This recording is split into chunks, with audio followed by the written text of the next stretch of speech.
আসসালামু আলাইকুম এভরিওয়ান, কেমন আছেন সবাই? আশা করছি সকলে ভালো আছেন। আলহামদুলিল্লাহ, আমিও ভালো আছি। আজ কয়দিন ধরে ভাবছিলাম যে সি ফুড খাবো। তো গতদিন যখন বাজারে গিয়েছিলাম দেখলাম যে কাঁকড়া বিক্রয় করছে, আর আমি সেখান থেকে 500 গ্রাম মতো কাঁকড়া এনেছিলাম। আজকে আমি সেটারই ফ্রাই বানাবো। আর এখানে আমি পেঁয়াজ কুচি, রসুন কুচি এবং আদা কুচি নিয়ে নিয়েছিলাম। এখন আমি এটি ব্লেন্ড করে নিব।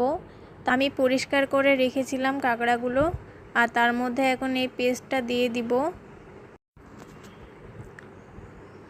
তারপর আমি অ্যাড করে দিলাম ফ্রাই করার মশলা, দিয়ে দিলাম পরিমাণ মতো হলুদ গুঁড়া, তারপরে দিয়েছি মরিচের গুঁড়া। আপনারা যে যেমন মরিচ খেতে পছন্দ করেন সেই পরিমাণ আপনারা মরিচ গুঁড়া দিয়ে দিবেন।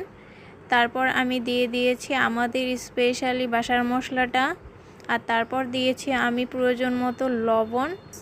তারপর আমি দিয়ে দিয়েছি সয়া সস, আর লাস্টে আমি যেটা দিয়েছি সেটা হচ্ছে ব্ল্যাক পেপার।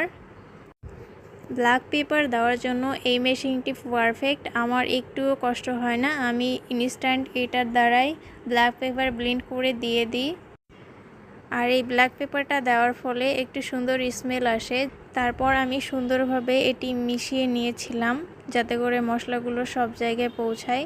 চুলায় একটি ফ্রাই প্যান নিয়ে নিয়েছি, তারপর আমি প্রয়োজন মতো তেল দিয়ে দিয়েছি। তারপর আমি কাঁকড়াগুলো এখন ছেড়ে দিব।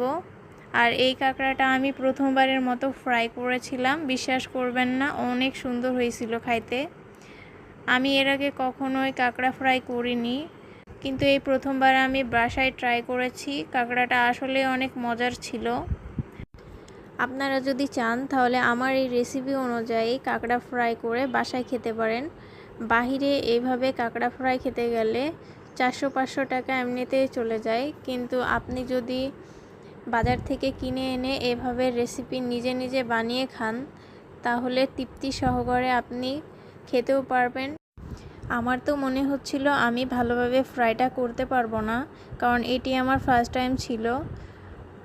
তবে আমি ভুল ছিলাম, আমার রান্নাটা আসলে মজার ছিল।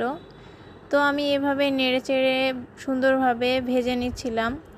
আর এটি ভাজা ভাজা হয়ে গেলে তখন আমি এর মধ্যে পরিমাণ মতো পানি অ্যাড করে দেব, যাতে করে মশলাগুলো কাঁকড়ার মধ্যে যেতে পারে। তারপর আমি ঢাকনা দিয়ে ঢেকে দিয়েছিলাম যাতে করে কাঁকড়াটা সুন্দরভাবে সিদ্ধ হয়ে যায়।